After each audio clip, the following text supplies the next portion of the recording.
life. Number 3 in my wife's list of the most prominent things that frustrates her after living in the United States and returning to Thailand is noise pollution. So when you're in these developed countries, you realize that they have a certain respect for tranquility and for peace of mind. Yeah. But when you're in this country, they use it as like a sales tool, and things like this. Yeah, exactly. They're promoting a certain bar, so they send 3 trucks by your house, all with a recording on, at a different place in the recording, right? Yeah. Blaring their message at 7 o'clock in the morning. Yeah, which is when you should be getting up. Right. Yeah. It's chaos magic. It's crazy, it really is. Number 5, too laid back. The people are too laid back, she said, because my wife had to work very hard when she was in the States. Mm-hmm. She got a job, she had to interview, she had to have a resume, she had to compete with others who wanted the job. Yeah. None of those things happen here. Yeah. Because if you don't get the job, you're not going to be hungry or not pay the rent or anything, because you have maybe 2 generations of people that will help you when you get home. Yeah. I've been watching across the street from us. There's a new couple have bought one of the terrace houses there, and like over the last 6 weeks, they've been extending the front room. You know how they change these terrace house designs and add an extra space. So there's been concrete. And like 6 weeks. That's seriously, in Australia, that job would have taken 2 days. And it's still 6 weeks on, it's still going on. Yeah. Because that's the way it's done in Thailand. And the owners are not pushing the issue. It'll get done when it gets done. It's maybe right, yeah. But this is what, if you let it upset you, you will drive yourself into an early grave, right? Okay. Just plan earlier, I'm a business owner. I've employed over 20 Thai people in the course of 8 years. I've had a lot of construction work done on our home where it's required maybe 6 or 7 contractors. Now, those are the ones that actually showed up for work to do the work. I've interviewed over 20 contractors, but often they don't even call you back with a price. This is reality here. This is the reality of Thailand. And it's the reality that you learn after 8 years of living here. Yeah. And so when you build your home in Sukhothai, I'd be happy to give you some pointers on what to ask the contractors and make sure that you're getting one that's actually going to follow through and not take 2 years to build it, or start your project and then move on to the other ones that he has, or he starts out like with 7 workers and you say, boy, they're going to get this done quick. The next day, one guy shows up with his hand tool. Right, and they don't even have the tools. They use your tools. Yeah, they need you to buy the tools. Yeah. Make sure you have plenty of tools. Yeah, that's right. And of course, you like spares because I'll take the tools home with them. Right. But that's a fact. That's the way it works. Thailand. That's Thailand. I said, no, we're being really sort of open here. And I think this is again back to sort of what I'm trying to do with my channel. I don't always have material, and it's great to have a talk with somebody like Thomas, who's been here for a long time. And really sort of, I'm going to experience this over the course of, my life in Thailand. But, it's Thomas, your channel hopefully will explore some more of this stuff in your own particular way. And I'm looking forward to seeing this exploration of the channel.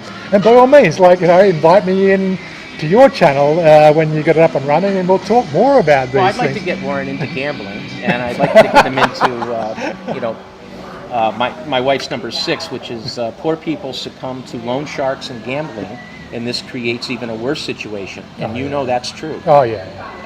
How in the world can you hope to pull yourself out of a poor standard of living by borrowing more money?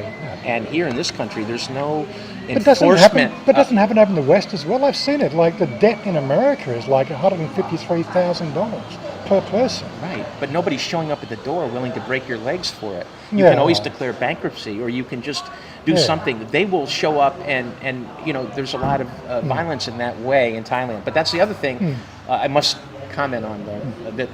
I'm from New York, and I love New York. When you're in the United States, you are inundated with news about violence and about terrible things because the media has changed the way that they report the news. If there's a small thing that happens that's terrible in Delaware, they will report on it in Los Angeles. Right. So you can never escape it. You're always hearing the negativity. Yeah. And so in Thailand, you never have to hear that again. Unless you log into CNN or something on your computer, you just don't have to hear about all of this terrible news happening in the world. Because in Thailand, there's also bad news if you watch the Thai news. But really, I've never experienced any violence, any situation in Thailand. I feel very safe. Same here. Yeah. And the only time that may change is if you're drinking or if you're in these clubs and it's 2 a.m. in the morning and you're walking around with a bunch of cash in your hand, waving it around. You can invite danger into your life that way. I just think walking down a street and having a particular mindset that danger is going to beget you can cause that. Like in Australia, we have this one suburb in Sydney called Redfern, which is pretty much it has a reputation, right? But I quite often find myself walking through Redfern at 2 o'clock in the morning, going from one place to another, and I feel totally okay with it. But I feel totally okay with it, and I've never ever had an issue, right? I don't look for it. I don't stare people down. I don't, so what? So what stuff's going over in the corner of my eye? And let it just happen. Right. Don't get involved. I think this is something that happens in America quite. Don't get involved and nothing will happen. Well, I mean, I worked in Los Angeles once for about a year in '92, and you can find yourself in bad situations there all the time. If you don't acknowledge this gang member, then they get you for not acknowledging them. If you don't if you say something to them, then why are you talking to them? If you say hello, you have to just. I don't know what the solution is, but in Los Angeles and these areas where there's just a real problem with employment and with any meaningful employment type situation, then you've got the gangs that are just ubiquitous, and that's the United States. Yeah. So I've never been to Australia. I don't know what the similarities might be. Well, I know in my childhood or my adolescence or early adulthood, where I lived in Hornsby, Hornsby had a foe. It was the Lebanese from Thornley West. Right. We had a roller skating rink. This is back in the roller skating days. I was like, Hornsby person. They would be from Thornley. They would come to the rolling skating rink. We would come to the rolling skating rink. And it was on for young and old all the time, right? Until I went to the gang leader and took him out. Then I was accepted by the Lebanese and never once again. I don't think we want this on the video. Okay, cut. No. Okay, we're going to take that out. But Warren's got his own people here. I don't know why we're not. No, there was no gang. It was just, it's like the thing. You take out the bullies are bullies. They are everywhere you go. Take out the bully, and you'll never have a problem. I did this in Scotland when I lived in Scotland. I took out the biggest bully within the first 12 months. When I came back to Australia, I took out the biggest bully when I came back to Australia. When I was roller skating, I'd take out the biggest bully and I've had this reputation for taking out bullies. Now, this guy has brass balls if he leaves this in the video. This will be edited. I guarantee it. No, I'll leave this in. Seriously. No, you won't. I'll leave this You wouldn't. In. But that's what I used to do, right?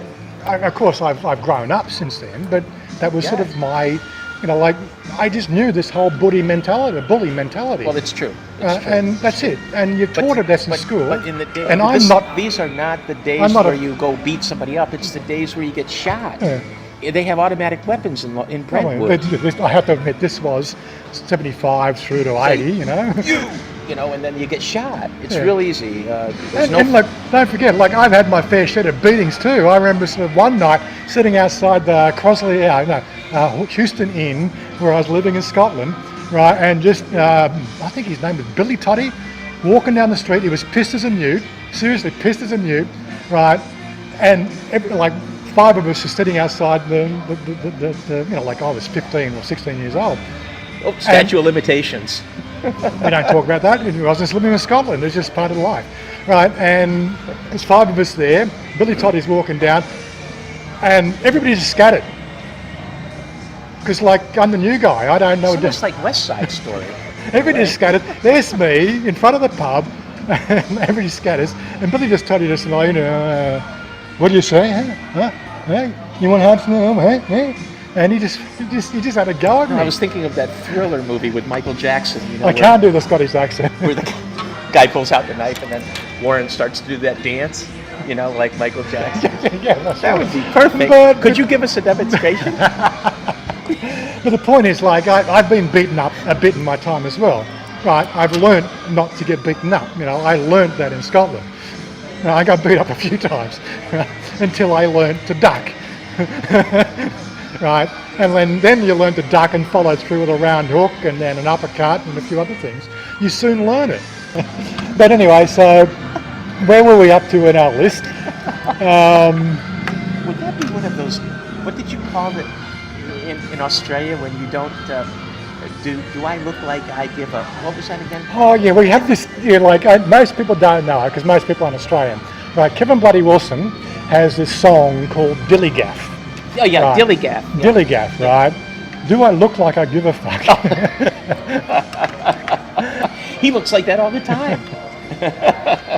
Of course, with all this YouTube stuff, they'll probably ban my channel now because I said the word fuck. Have you ever been out of Bangkok? Have you ever traveled to another country? Well, like I said, I've lived in Scotland. I mean, since you've been here. Oh no. So I actually came on a multi-entry visa. Multi-entry visa. Right, because there were some things that were still on the boil, and they're still on the boil in Australia.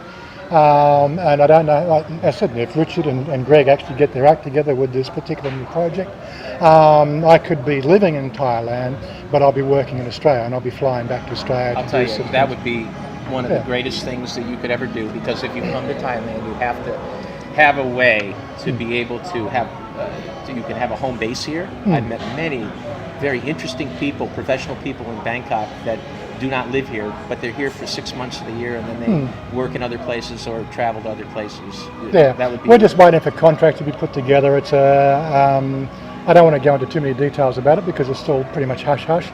But I've just said, look, guys, I've known these guys for 10 years.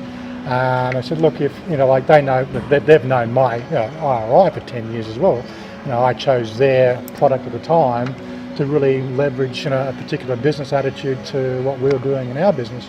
And we had a very close relationship over 10 years, and they got to know me, I got to know them. Rich is a great mate, so is Greg. They're still putting the final touches to the contractual arrangements with this thing. And I've just said, look, if you want a technical advisor and somebody to help drive the technical side of the business, I'm available. Greg, very smart man. I would hire him right away. Get him out of Thailand. But I will live in Thailand, and I will base myself in Australia to comply with visa laws, right? And I will not be working from Thailand. I will be under those conditions. Right, because you can't work in Thailand. Yeah. You don't want to work in Thailand without a work permit, right? Yeah, but the thing is, when you're in Thailand, even on a tourist visa, you can take phone calls. There is nothing stopping you from taking phone calls. Right. And which is what I'll be doing. Right. But it's part of my contract arrangement to be able to take phone calls no matter where in the world. And that doesn't affect your visa. Right? I see. Yeah. So this whole visa thing can potentially be like just the act of breathing. Could be potentially seen as working in Thailand. Yeah. Well, that is part of the new administration, the military junta government that we have in Thailand right now. I mean, when you go to the post office to mail something, you have to show your ID. There's a lot of restrictions on people here now that they have taken over, and it's a lot of people have questions about when there might be an election in this country again. Well, I think I was hearing yesterday or the day before, probably they're sort of saying they've now got 19 months to finalise that election date. So, this is... And that, I believe that for the expatriates in the audience here, I think that has something to do with the new king's decision to want to review all of the documentation on this election. And by just saying that, it delayed it a year. Yeah. So that's right. Yeah. That's what my understanding is. It's just a very complicated situation. So other than the very esoteric type of area, if somebody is going to your channel from abroad and they're wanting to hear more specific information or something about. Well, I only really respond, like I'm going to be bringing a new segment into my channel, which is like a commentary, right? I'm just still finalising how that studio arrangement will work. I'm still having a bit of trouble with the green screen background because that's right, that studio, yeah. Right, yeah. Which is really sort of like I'm trying to build a community of expats who have a passion for vlogging, right? And you know, really, the whole idea of Thailand is it's this multiplicity of the point of view, right? That really the person planning to come to Thailand will really appreciate all the intricacies. Like what we've talked about over these last two videos, I think is just perfectly that off the cuff, two people just talking about the sort of things that go on, like not so much about me. I don't like to think it's about me. I try to take myself out of the video, but the thing is, how can you have a video without me? I'm the one who's doing the talking. Sonia really feels uncomfortable with the talking side of it, and I have to encourage her to talk.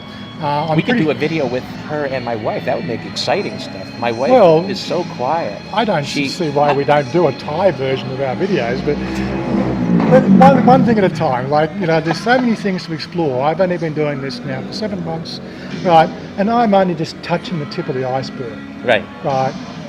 As I mentioned before, I'm building this list of things that I want to cover, right? And how I cover them. I think about how I'm going to cover them.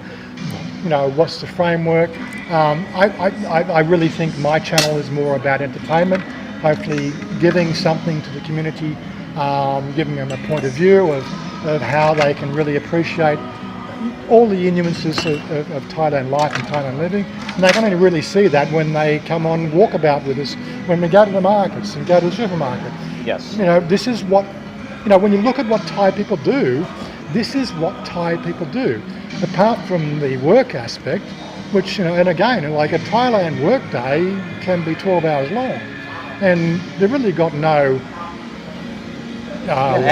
labour board behind them to say, you know, you've worked 8 hours. It's common for it to be 12 hours long, and they're paid they can be paid as little as $11 for the 12 hours. That's right, and you know, we thought Americans complain about their minimum wage is $5 something an hour. It's over $7 now. It's $7 now. Yeah, but who hires minimum wage workers in America? Well, I mean, if you have to take a $7 an hour job, it's probably a teenager that's just getting started in the work in the work history. And we also always had this terminology from back in the 80s, like you pay peanuts, you get monkeys.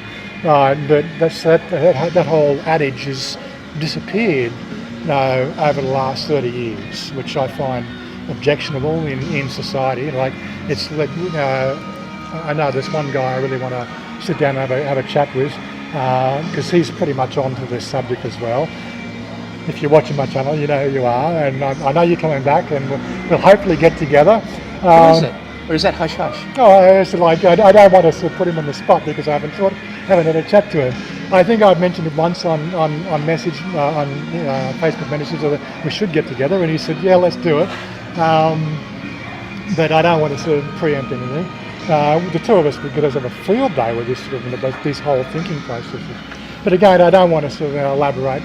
I don't want to sort of, I want to have an appealing, family-friendly channel. And touch on subjects without really getting politically, one-sided with it. I believe that everybody is free to do what they want by the choices they make. Yes, the choices they make in life are limited to what the established foundation of society has permitted them. Right? My idea of retiring at the age of 55, right, was pretty much an objectionable sort of solution in Australian society. 66 is your retirement age, and there's no discussion. No, retirement age is whenever you can afford to retire, right? If you sit there and expect the government to pay for your retirement, that's different. That's different. Mm-hmm. But if you are 21 years old now and you put away 10% of your earnings now for the rest of your life, you can retire at the age of 40 in Thailand. You could probably retire at the age of 50. If you're 21 years old, what I suggest you're doing is buying a gold chain every month, 2 baht in weight, and by the time you're 45 and still at the peak of your life, you will have a fortune in gold. And you know why I say that about gold is because it's difficult to save money. It's because you've always got immediate ability to spend it. Yeah. You save it, you spend it. If the slightest thing comes up, you have to. And it's hard to get any traction that way. Yeah. But if you're buying gold, and in Thailand it's terrific. Yeah. You could just go to the gold shop, pick up a little brick of gold, 1 ounce, and just do that on a regular basis. And then because the price of gold, if you look at the record, well, you're an investor. Yeah, if you look at it over the my course portfolio of has the last my portfolio does have a gold component. 15 yes. years, I think that the right now we're at 356% increase from that. Well, I think back in the mid 70s when I looked at gold, I think we were paying $300 an ounce. That's what it was in the mid 70s. And then it exploded. It exploded. You know, when that first crash happened. Well, I was selling gold in '98, and I was selling Thai baht gold chains. The first Thai baht gold 1 baht that I sold I paid $130 for. The per ounce price in U.S. at the time was right around $320, I believe. And right now, our chains that we sell are $850. Yeah. So it was over double. Yeah. Again, so you could have done the same thing with Bitcoin. Like I know I was offered 50 Bitcoins to do a virtual 3D object back in 2008. And I said, no, I'll take the $50 cash, thank you. Well, who wouldn't? I mean, who's going to take Bitcoins? Unless 2008, you research it. Now, 2 years ago in Alaska, I bought some Bitcoins. I thought they were very high at 220. Really? Yeah, very high. And I think I put like $60 into it and just got my wallet to see how it would work, right? And in no time it was at 290. Bitcoins right now are what? Just over $1,000. I think they were at the last price, 1,000, 1,100. Yeah, they're over $1,000. Yeah. Isn't that unbelievable? But again, so I have no idea. Cryptocurrency. See, people have no idea about the levels and they see me have jokes on the internet, on Facebook. They have no idea of the levels of thought and complexity in my life, right? But I choose to take a very relaxed attitude to everything. I like to be educated and I like to be informed. I even say this to people that chat to me on the internet. They ask me, how do you know this? And I said, I don't know anything. I just know how to phrase a question in Google, right, to get an answer that really works, right? So I've learnt the language of Google, and that's how I know everything, because I ask a question to Google and I get pretty good answers, right? And it's obviously filtering through the junk, right, to sort of see what is real answers and what's totally bullshit, right? And that takes a bit of a skill, it takes a lot of learning. But I'm no expert, right? But I've been doing that since it was before it was Google. I've been on the internet. I ran a bulletin board system back in 1987, right? Connected to what we called FidoNet and ARPANET. It was what? FidoNet and ARPANET. Right, I run a 4-line dial-in bulletin board on this system called Terrace, which is a CPM3 Plus system, right? And it was for its time, right, as a personal, hobby. It was unheard of to have a 4-line dial-in system back in 1987, offering 97? 87. Oh, 87. Right. Wow. So people have no idea of the depth of technology I've been involved with for 30 odd years. Right. I come across as this, carefree guy, but... Well, Warren, I'm thinking about buying a small notebook. Maybe you could give me some advice on that. I always recommend Dell, right, especially here in Thailand, what because... about Lenovo? Well, again, I used to be a Lenovo supporter, but I just think Dell have a better grasp on what the consumer wants. And that's the sort of things that I had to challenge myself back when I ran my own business back from 95 through to 2002. This is that was when it was really the Wild West of computing. And these are the daily questions that people were asking me. And I would sit down with them on a contractual arrangement, paid by the hour, to really help them think about these particular questions. I haven't been doing it 15 years, so I really don't know the right questions to ask. But every person has a reason to be on the internet, right? If that reason has a financial benefit in a business, then yes, you're going to have to look at it. If there's no financial incentive for your business to be on the internet, I'd say stay off the fucking internet, right? Because it's the place you don't want to be, right? If it has no point of gain for your business model, stay out of it. Well, you heard it here, folks. It's a cesspit. If you believe that, click subscribe.